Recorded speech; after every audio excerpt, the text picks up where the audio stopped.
Gracias por continuar con nosotros aquí en su programa Conclusiones. Hoy vamos a conversar con una profesional de lo que se denomina derecho inmobiliario.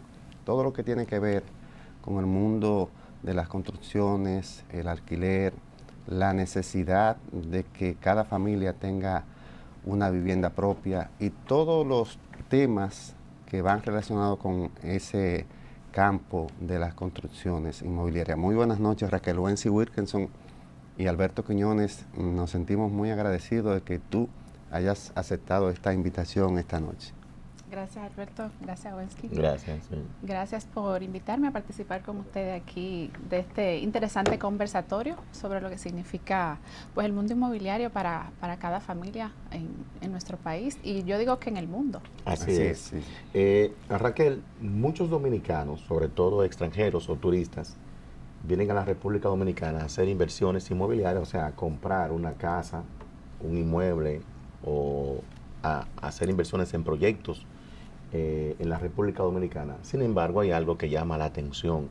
Muchos son engañados, como en otros países, pero aquí somos muy expertos y nos gustaría saber cómo una persona no puede ser engañada, cuáles son los requisitos, los parámetros que una persona debe tomar en cuenta antes de comprar una casa, un apartamento, en cualquier parte de este país, sobre todo Bávaro y Las Terrenas y también Puerto Plata, que son los lugares donde más fraudes se cometen. ¿Cuáles son esos requisitos que debe tener una persona?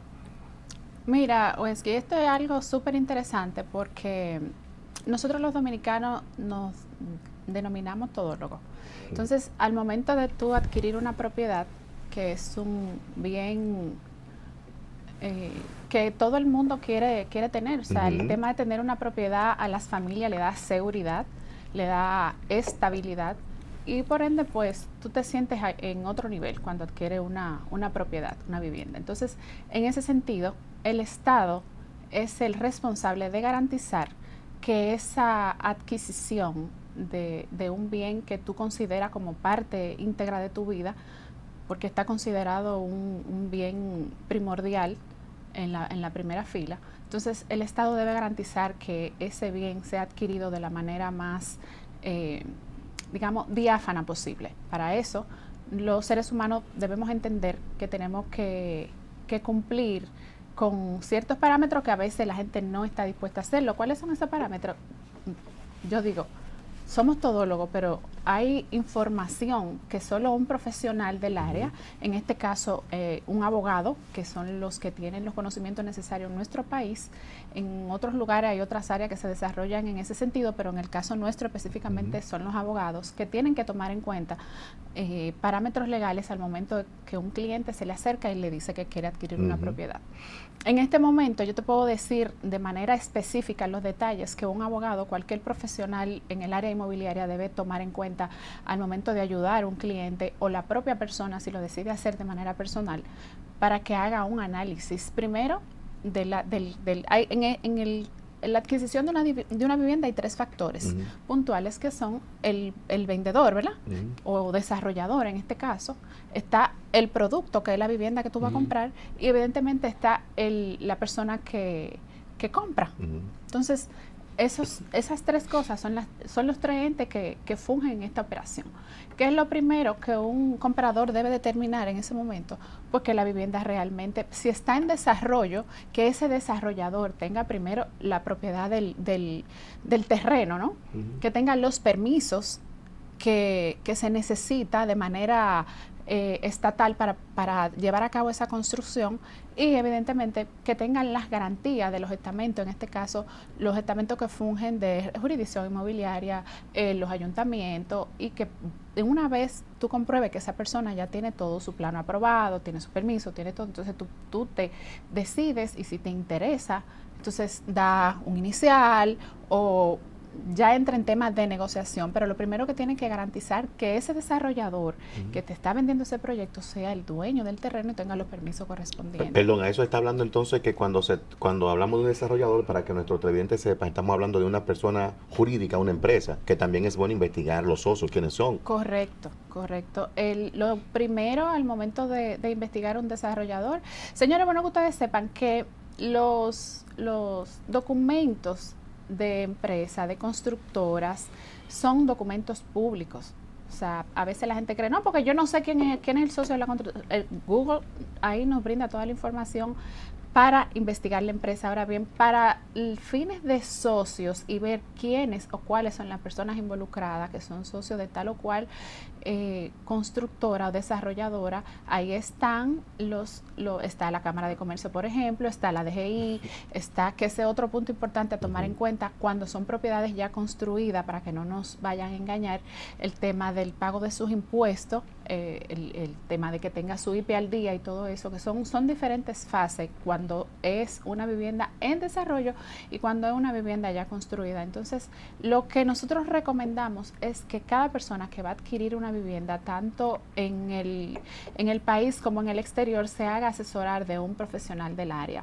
Nos pasa mucho, que a nuestra oficina llegan casos de dominicanos y hasta de otras nacionalidades del exterior que desean invertir aquí, tienen esa preocupación. No es un secreto para nadie lo que ha ocurrido últimamente con el tema de los fraudes inmobiliarios, sobre todo en la zona del este, como tú bien lo mencionabas, porque nosotros somos, gracias a Dios, tenemos de la región, somos el país más estable en este momento, y donde por ejemplo, en el caso de los cubanos, los venezolanos tienen un punto de encuentro con sus familiares.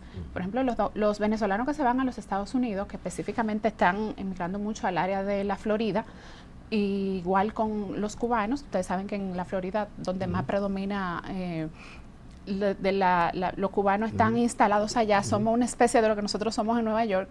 Entonces, en ese sentido, son nacionalidades que están incursionando en la inversión en nuestro país. Entonces, ¿qué nosotros tenemos que brindarle a esa gente? Seguridad jurídica.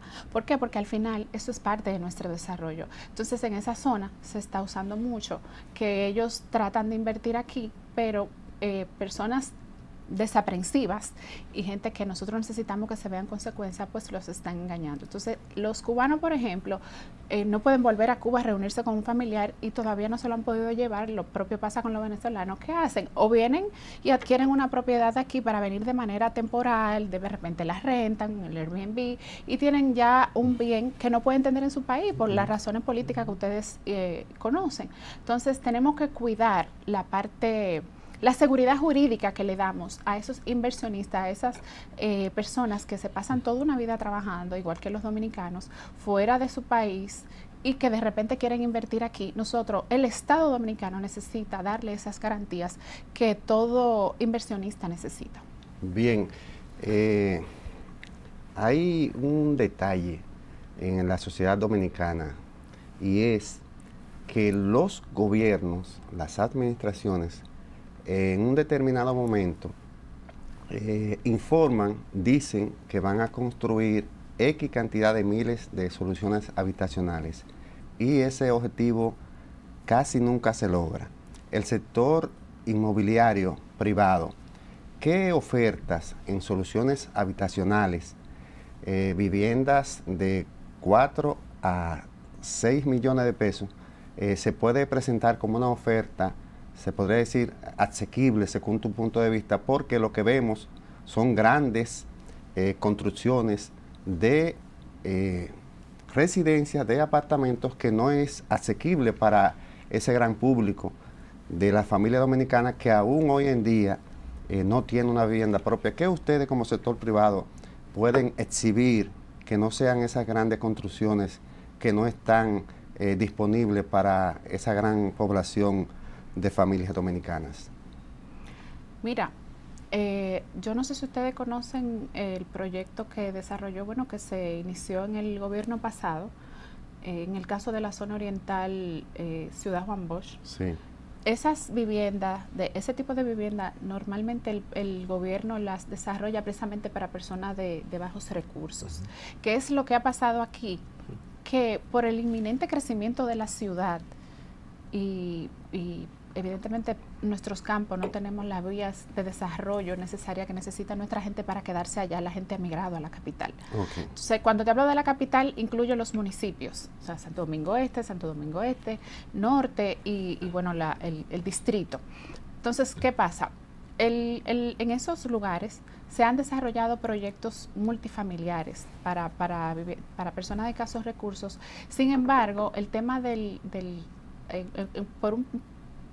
por un momento, la tasa de interés que nos afecta bastante, y en otro momento, pues, el precio de las viviendas. No sé si ustedes recuerdan que uno de los temas de la reforma constitucional ahora, constitucional no, la reforma tributaria, sí, incluía el aumento de la vivienda de bajo costo. Y entonces grabar ese impuesto. Ese impuesto. Apartamento de hasta 5 millones de pesos. Sí, cuando donde prácticamente el 70% de las casas llegan o pasan de ese. Y con perdón, o sea, que lo que te va a dar el gobierno en beneficio te lo iba a quitar entonces en un impuesto. Sí. Correcto. Entonces, una vivienda de 5 millones de pesos, como tú bien lo señalas, para nosotros sigue siendo una vivienda de bajo costo. Sí. Entonces, una vivienda de 2, 3 millones de pesos. Solución habitacional se le llama, ¿verdad? Claro. Una vivienda de 2 o 3 millones de pesos solo en esa zona donde estoy mencionando, Santo Domingo Norte, en las afueras, Santo Domingo Este, en las afueras, tú puedes conseguir una vivienda de ese precio. El distrito está incomparable. Claro. O sea, aquí un apartamento de 80 metros te cuesta de $100,000 en adelante. Y eso es otro tema, el tema de la dolarización. Eso. Sí. Aquí nadie te da un precio de nada, ni de renta, ni de Airbnb, en moneda local. En moneda local. Ya nosotros tenemos nuestra economía dolarizada. Entonces, en ese sentido, el gobierno ha hecho sus grandes esfuerzos para tratar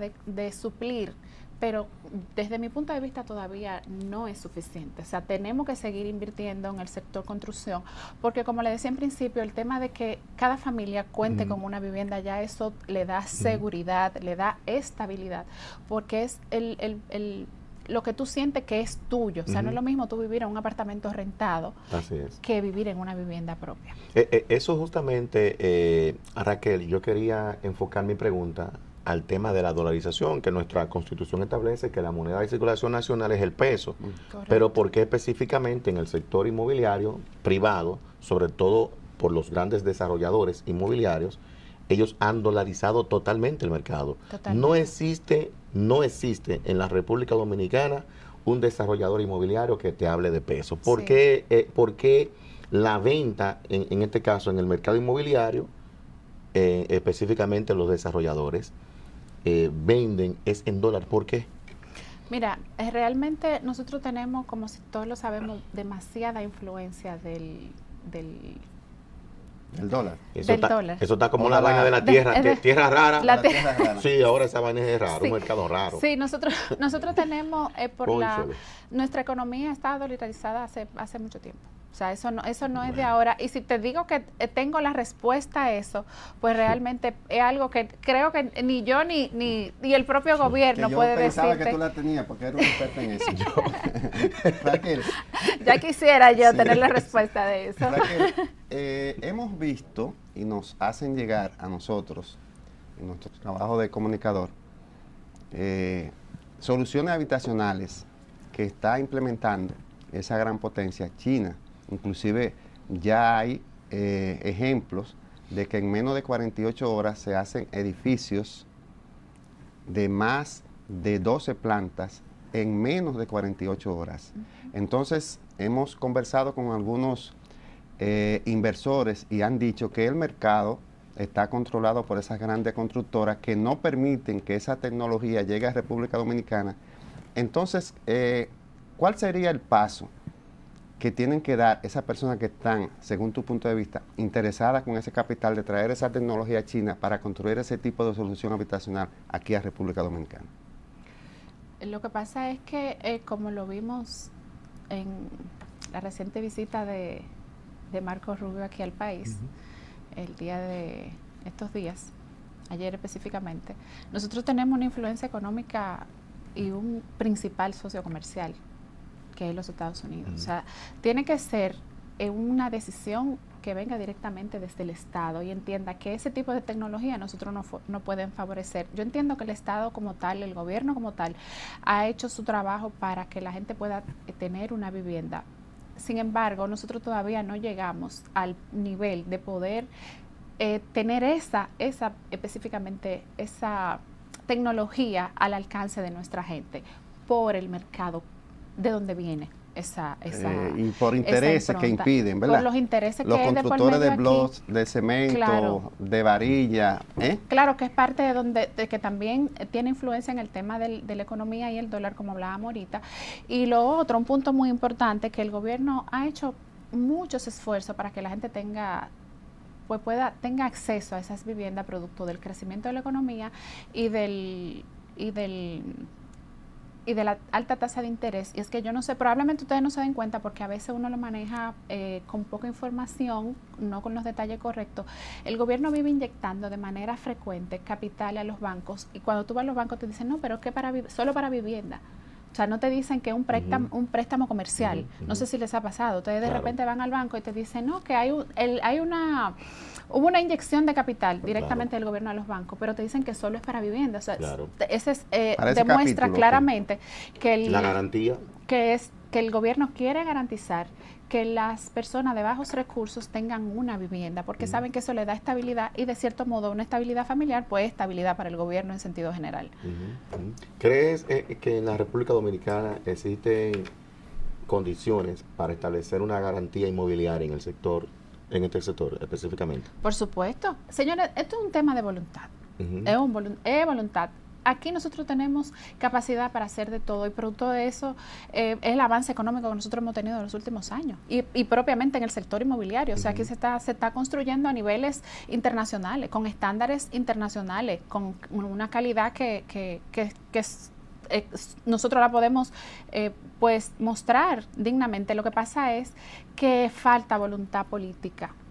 Aquí falta voluntad política porque los estamentos que están ligados a esa garantía que la gente necesita, pues básicamente del sector. Yo quiero, Alberto, una pregunta muy importante, sin obviamente desmeritar la que se han hecho. Hay casos, situaciones que, por ejemplo, hay inmuebles que están en estado de sucesoral y esos estados, a veces los herederos presentan las documentaciones, sin embargo, ante la jurisdicción inmobiliaria dura mucho tiempo para el otorgamiento de los títulos. ¿Cree usted que las autoridades deberían ponerse de acuerdo para tratar de legislar, porque tendría que ser a través de una ley, para reducir, simplificar esta gran burocracia que afecta muchas veces que inversionistas puedan adquirir terreno que a veces se desentienden justamente por estos grandes obstáculos que encuentran ante la jurisdicción inmobiliaria, de esos traumas de vivir hasta 1 año, 2 y 3 años por no lograr un título? Sí, mira, nosotros tenemos en el sector, principalmente en nuestros campos, que tenemos muchas propiedades sin sanear. No tienen ningún tipo, como nosotros le decimos, no tienen ni acta de nacimiento, no están tituladas. Entonces, el proceso de que fallezca una persona que ha tenido la propiedad, de hecho, por 20, 30 años de un terreno y de repente tiene 10 herederos. Entonces, lo que implica legalmente para ese terreno llegar a tener su título es un tema, digamos, considerable. ¿Por qué? Por lo mismo que tú estás diciendo del tema judicial, porque en nuestro sistema, voy a mencionar algo que dijo el expresidente de la Suprema Corte de Justicia en estos días, que lamentablemente nuestra justicia es lenta y cara. Entonces, mala, lenta y cara. Sí, mala, lenta, así la describió Subero. Entonces, lamentablemente, nosotros tenemos un proceso que agotar legalmente para poder llegar a tener el título. Sin embargo, yo no creo en el tema de cocinarlo, de hacerlo rápido. ¿Por qué? Porque en ese proceso surgen muchas cosas que a veces después tú ya no lo puedes resolver, porque después que hay un título, entonces una litis sobre derechos registrados no es lo mismo que en el momento cuando tú estás saneando, cuando está en el proceso de titulación, tú aparezca una situación X que pasa mucho, que ese no era el dueño, que se falsificó la forma de fulano, que fulano lo ocupó por un tiempo. O sea, surgen muchas cosas de manera legal que de repente pudieran entorpecer ese proceso. Ahora bien, cuando se logra establecer el derecho de propiedad de hecho y ya es solo la documentación para mostrarla de derecho, que cuando viene el proceso de titulación de los herederos o de quien sea que esté a cargo, que vaya a ser el dueño de la propiedad, entonces debería ser más corto, pero no podemos dejar de lado el proceso de investigación que le corresponde precisamente al Tribunal de Tierra y Jurisdicción Inmobiliaria en determinar que estamos titulando a los que realmente son los dueños y no que de repente titulemos a alguien que 5, 2, 3, 6 años después aparezca que no era de esa persona sino de otro, que pasa mucho también. Así aquí. es. O sea, el proceso de investigación necesita su tiempo, necesita sobre todo que se haga de manera honesta, que es la parte donde nosotros le ponemos atención, que no haya tema de falsificación, que no haya tema de ningún tipo de error, y que si de repente se logra determinar que hay algunas manos negras por atrás, porque hayan consecuencias, porque una de las cosas que afecta al sector ahora mismo es que desde las propias instituciones que tienen que ver con regular esto, hay muchas manos negras y no tenemos consecuencias. Raquel, ¿cuántas preguntas? Sí. Tú sabes que el tiempo en televisión es un tirano. Brevemente, es cierto que hay personas, principalmente extranjeras, que al momento de adquirir un apartamento en una de esas torres que se construyen aquí en la capital principalmente, van y buscan la opinión de sus respectivas embajadas para constatar que esa edificación se construyó con los requerimientos de ingeniería para garantizar la inversión y la vida de su familia. ¿Es cierto eso? Mira, aquí los inversionistas extranjeros que tenemos se asesoran de los estamentos que entienden pertinente, porque incluso en estos días escuché yo a Osiris de León hablar sobre que yo entendía que no, pero la gente está muy pendiente de los sismos aquí. Okay. O sea, Sí, todo precisamente eso es algo, va por eso. Sí, claro, es algo que todos los inversionistas, sobre todo los extranjeros, porque de repente nosotros de manera local no tomamos en cuenta eso. Nosotros nos gusta, no, mira, yo quiero vivir en X lugar y simplemente conseguir un apartamento que se adapta a mis necesidades y lo que yo puedo pagar y lo adquiero. Recuerden que esos países de primer mundo, como nosotros le llamamos, sí, cuando vienen para acá de retirada o si vienen a alguna misión diplomática, quieren estar en cierto nivel de seguridad. O sea, seguridad, no solo la seguridad jurídica de la que hablábamos ahorita, que es la que garantiza sino su inversión, seguridad personal y la de su familia. Claro, es una seguridad íntegra que lo garantiza el sector, las posibilidades que tenga de seguridad física, seguridad física, y todo eso. Todo eso va a incluir, seguridad íntegra de todo. Entonces, sí, esa investigación, pues sí que la hace. Existe, ok. Bueno, Raquel, con toda sinceridad, muchas gracias. Raquel Rosario, experta y especialista en materia inmobiliaria y que también ejerce como profesional, también como broker en el estado de Florida, de la Florida específicamente, de Estados Unidos. Le agradecemos infinitamente por haber compartido con nosotros y a todos nuestros televidentes también. Pues nos despedimos de esta manera y será pues hasta el próximo sábado, si Dios lo permite. Gracias a ustedes por invitarme. Gracias. Hacen todos. Buenas noches.